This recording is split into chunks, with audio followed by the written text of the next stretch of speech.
মাশাআল্লাহ, আলহামদুলিল্লাহ। এভাবে সকালবেলার নাস্তা বানিয়ে ফেলুন। ছোট বড় কাউকে থামানো যাবে না, খাওয়া থেকে খেতেই যাবে। তো মাশাআল্লাহ, দেখুন আমি আজকে রেসিপি নিয়ে এসেছি নরম তুলতুলে তেল ছাড়া মজাদার সুস্বাদু একটি নাস্তা রেসিপি।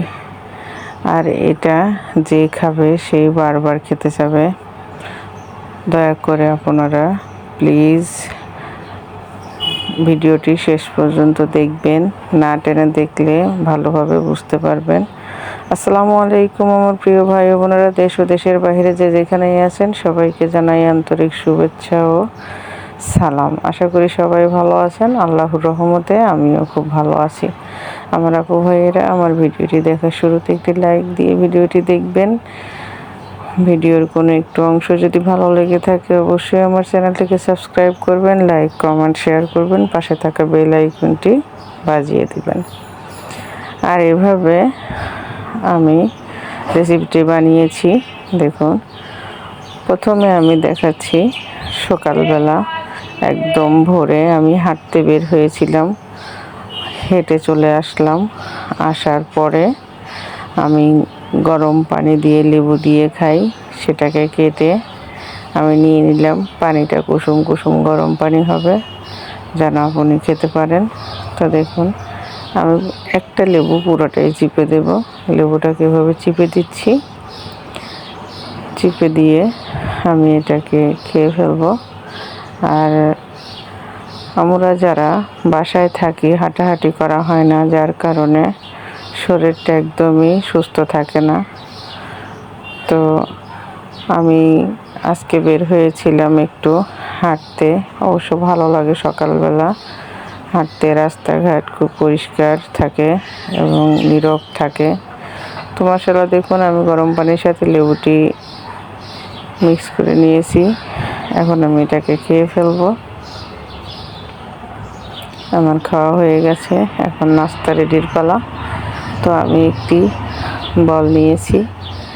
এখন এটার ভিতরে আমি 2 কাপ আটা নিয়ে নেব। আমি আটা দিয়েই বানিয়েছি। আপনারা চাইলে ময়দাও ব্যবহার করতে পারেন বা চাউলের গুঁড়িও ব্যবহার করতে পারেন। 2 কাপ আটার সাথে আমি 2 টেবিল চামচ গুঁড়া দুধ দিয়ে দিলাম, 1/2 টেবিল চামচ দিয়ে দিলাম বেকিং সোডা। এগুলোকে ভালো করে আমি একসাথে চেলে নিচ্ছি, যেন ভালো করে মিক্স হয়ে যায়। আর এই রেসিপিটা একটু ধৈর্য ধরে বানাতে হবে। অবশ্য সকালবেলা ঝটপট করে খেতে চাইলে আপনারা চাইলে রাত্রেও এভাবে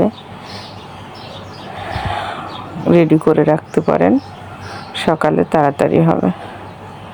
তো আমি দিয়ে দিলাম স্বাদ মতো লবণ, 2 টেবিল চামচ চিনি দিয়ে এভাবে আমি মিক্স করে নিলাম। নেওয়ার পরে আমি এখন ওই কাপ দিয়েই পানি মেপে দিচ্ছি। আমি প্রথমে 1 কাপ দিয়ে দেখলাম যে পানি আরও লাগবে, পরে আর 1 কাপ দিলাম। আমার ভিডিওটা দেখলেই আপনারা বুঝতে পারবেন যে কেমন করে আমি করছি। আর এভাবে যদি একবার বানিয়ে খেতে পারেন, আলহামদুলিল্লাহ বারবার খেতে চাইবেন, আমি আশা করি। আমি আমার পরিবারকে সবসময়ই খেয়াল রাখি যেন ভালো কিছু করে দেওয়ার। অবশ্য অনেক সময় অসুস্থতার কারণে পারি না, কিন্তু ইনশাল্লাহ চেষ্টা করি। এটা আমি সবসময় আমার পরিবার দিকে খেয়াল করার। দেখুন এরকম হয়েছে, একটু ঘন হয়েছে। আর একটু পাতলা করার জন্য আমি আর একটু পানি দিয়ে দিলাম। বেটারটা ভালো হলে এটা হবে, দেখুন এরকম হতে হবে। তো আমি এই পর্যায়ে ওটাকে উঠিয়ে ফেললাম। এখন একটি এর সাহায্যে আমি নেড়ে নিলাম।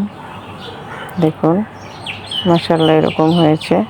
এটাকে ভালো করে ফেটাতে হবে। আপনি যত ভালো করে না, যত বেশি করে সময় নিয়ে আপনি এভাবে ঘুরতে পারবেন ততক্ষণই ভালো হবে। তো আমি একটা কড়াই, বলতে পারেন আমি লোহার কড়াইতে কেন দিয়েছি, লোহার কড়াই দেওয়ার উদ্দেশ্য হচ্ছে এটা অনেক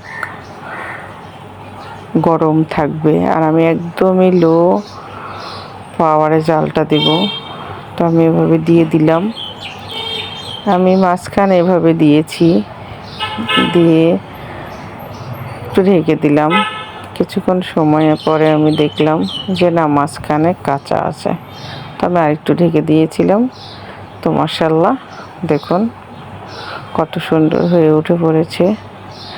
আর যেহেতু এটাতে টোটালি তেল ব্যবহার করা হয়নি, শুধু প্রথমে একবার একটু মুছে নিয়েছিলাম। এভাবে বাচ্চারাও প্রচুর পছন্দ করবে, আর বড়রা তো খাবেই। যারা সকালবেলা তেল ছাড়া জিনিস খেতে চান তাদের জন্য পারফেক্ট একটি রেসিপি আমি মনে করি। তো দেখুন এভাবে আমি সবগুলোকে একসাথে বানিয়ে নিচ্ছি।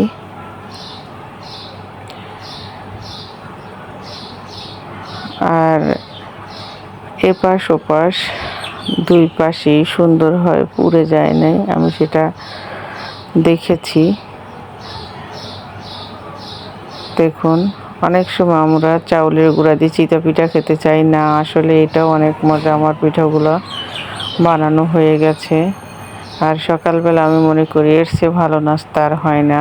আমি আজকে খেয়ে নেব এটা দিয়ে খেজুরের গুড়।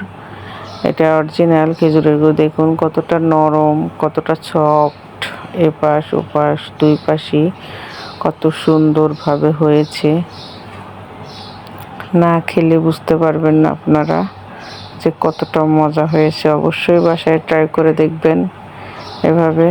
আশা করি আপনাদের কাছে ভালো লাগবে। সবাই একবার হলেও ট্রাই করবেন।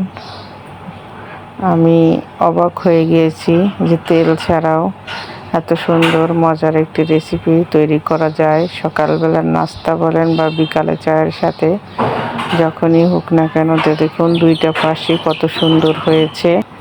আর এটা একদমই নরমও না, আবার একদমই শক্তও না, একদম খাওয়ার যোগ্য মনে করি আমি।